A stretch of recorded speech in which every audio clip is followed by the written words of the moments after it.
What's up, y'all? Back at it one more time with a sit down with Mark. On today's episode, I got a chance to sit down with Tinaira Rounds. She specializes in managing conventional and non-traditional sports. She talked about how that merges with student athletes to help them on and off the field, on and off the court, how they still can be involved in sports and don't have to play it. And man, I enjoyed this. I hope y'all enjoy it. It's very informative. Ask y'all, like I normally do, to like, comment, subscribe. Let me know what y'all think. Y'all check this out. I thank you for your time. I'm not gonna hold you long because it's definitely like Okay. it's been a day. I'm gonna jump right up into it. For Okay. people that have never met you like myself and would like to get to know just what you do, just give a little bit about who you are and what you do. Okay. So my name is Tinaira Rounds. I am a South Central native living in the South now. I my title is the Director of Intercollegiate Academic Teams and Recruiting. Pretty much meaning I work with the competitive academic teams, the smart kids. I work with esports, speech and debate, quiz bowl, ethical hacking, chess, anything that uses your brain to compete. That's me. And I also, within that, I really focus on the recruiting aspect of that, the entertainment aspect, the business ops of that all. So that's what I do. I guess like the statement I feel like that's been generalizing like how I feel, because I do come from an athletic background. Sports is my first love. Like traditional sports is my first love, period. I was a volleyball coach, played volleyball in college, played basketball throughout high school. I was a sports person, but I truly feel like everybody has a competitive spirit. Like everybody wants to compete in some aspects, and it's no reason why, because you aren't throwing the football, bouncing the basketball, that you can't compete. And that's just giving those students other avenues to compete. Yeah. Talk about merging traditional sports with non-traditional and some of the opportunities that you create for athletes. So, I love the idea of non-traditional sports. Like I kind of just said, that people think of sports, they think you have to be able to be physical, you have to be able to run a football, you got to be You have to be tall, able you to have to get do yourself beat this. up to play a sport. Period, If you right? don't, if you didn't play, you couldn't talk about it. No, we ain't doing that. Uh-huh. Ain't got to be. So it's for everybody. And so combining those aspects of, like, for me, the biggest thing was like for esports. I don't have when me and my students say I don't have eye thumb coordination, because they talk about how athletic I am, but I don't have eye thumb coordination. Like it doesn't work for me. It doesn't connect. But I saw them doing it, and I'm seeing them, and I'm like, wait a minute. Even a person who doesn't play these things can find pure entertainment in watching people do it. I find pure entertainment in watching them do it. So the combining them, showing like I've never seen real athletes other than pro athletes practice the way our esports guys practice. What I mean, they physically practice, so they outside, they run. We have like regiments they have to do physically, but they're studying, like for Call of Duty, they're studying game maps. They are studying, like they communicate as if they are military operated students. Like you're there after 10, after 8, like they I can pull out any map and my student can say, oh, I'm standing right here. At my 6 is the bus. At my 12 is, like, because they study those maps on a daily. They're whipping through them just like you would do a playbook. For ethical hacking, my students can see. They can see like something shut down before you can even think of it shutting down. and they've already created the solution for it. And just giving those two examples with those things, we've created opportunities like hackathons.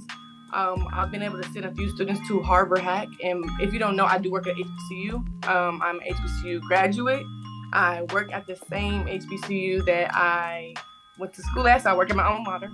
And sending students to Hack Harvard, that's a big thing. Sending students to, we have a HBCU Battle of the Brains.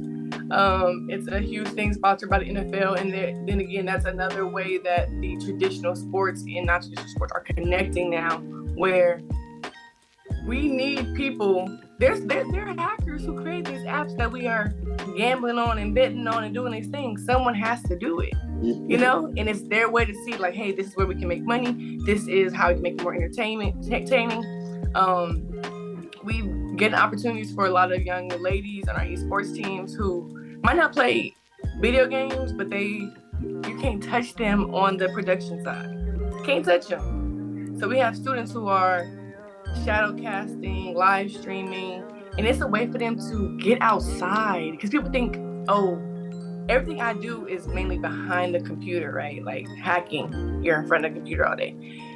Esports, you're in front of the computer all day. But they communicate way better and a lot more than I've seen traditional students do, because they communicate in a different way where someone has to understand them without repeating themselves. And I feel like that's something that our generation, with this new generation, has not been able to do. So just merging the two, like the entertainment aspect. Like if you are watching our esports tournaments, especially, I know, do you know what Rocket League is? I don't. Okay. So that's one thing about our esports program too. We specialize in more like critical thinking sports, meaning like, yeah, we have 2K and Madden and sports simulator games. We do. But we also have, we specialize in like Rocket League, Call of Duty, Overwatch, Valorant, League of Legends, things like that. So if you're not into video games, you're not going to be entertained. You're going to watch it and then turn it off. So have you ever, you're going to watch it and turn it off? Trust me, I love my video games. Do you? Lord. Yes, Lord. Trying to find time to play them right now.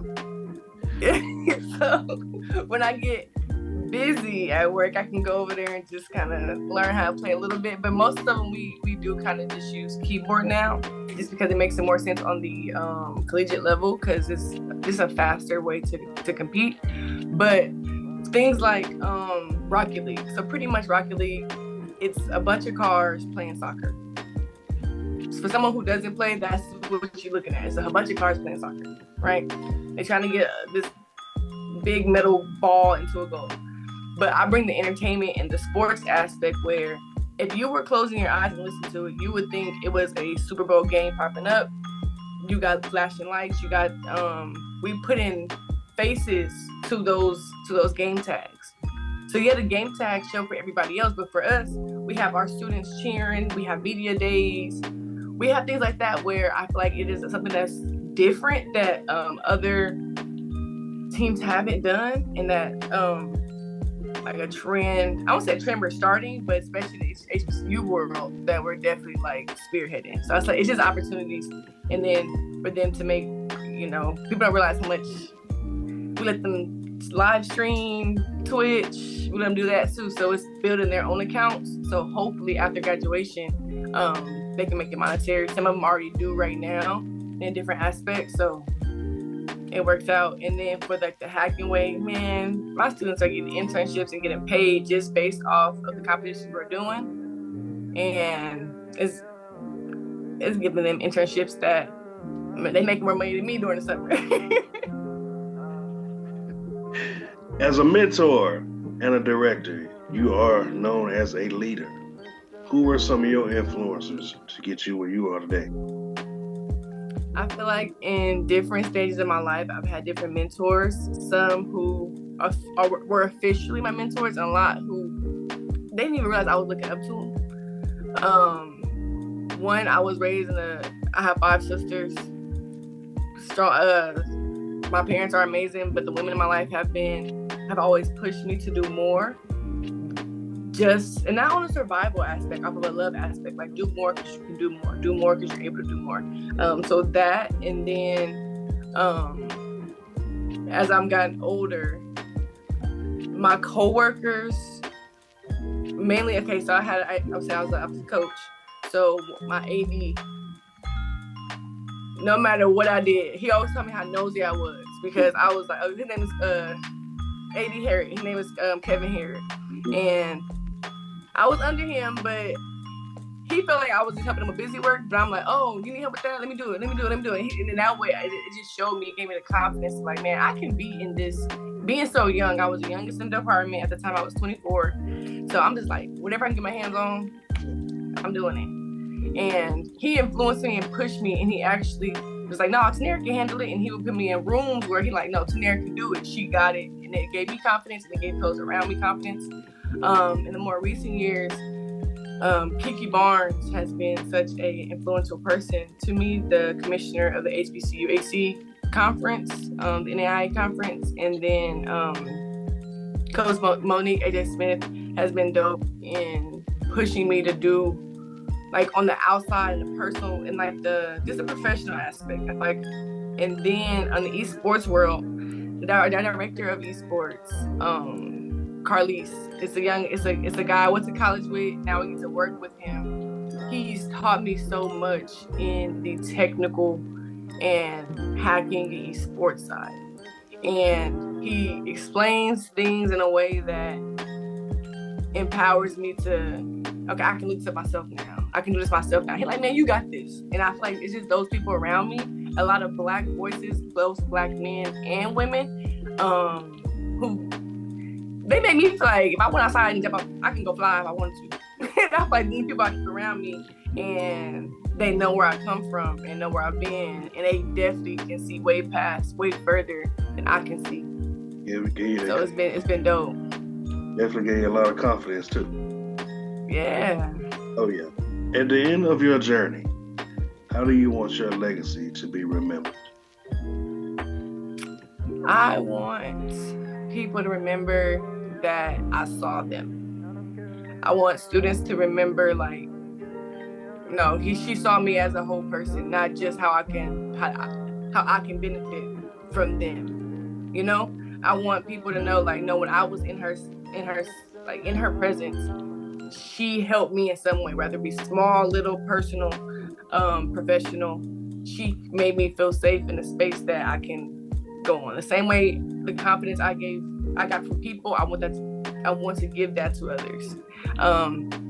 And if I can die, like, when I die, they said, like, no, she was a good person. She stood on what she believed in, and I feel like I'm good. I feel like I did what I feel like I did what I'm supposed to do. This last question is strictly for you. Strictly your thing. Give the biggest shout out to your university. And give any shout outs to anybody that you want to show love to, friends, family, anybody. This last question just for you. The floor is yours. Have at it. Okay, or tonight. No, no. Shout out to Talladega College. I always tell people it wasn't necessarily my first choice, but it was the absolute best choice for me. It's given me so many opportunities. No matter how many times I complain about, if I was in college, you know how you in college complain about where you at. No matter how many times I complain, or I met so many people, got so many opportunities from Talladega, and it's always gonna be dear to my heart. Shout out to my family. My sisters are my goal. Shout out to my boyfriend right now. He has really been holding me down on a lot of things that I haven't been able to do. My mentors, Monique A.G. Smith, Kiki, I appreciate you, Carlis, just those who have been around me, pushing me. I appreciate y'all. And I'm going to keep saying y'all names in rooms that y'all not in, the same way y'all say my name in rooms that I'm not in. It is. Y'all heard it, folks. Tinaira Rounds, I appreciate it. Tinaira, yes, I appreciate you. Thank you. We're going to keep in touch now. All right. All right, you have a good one. You too.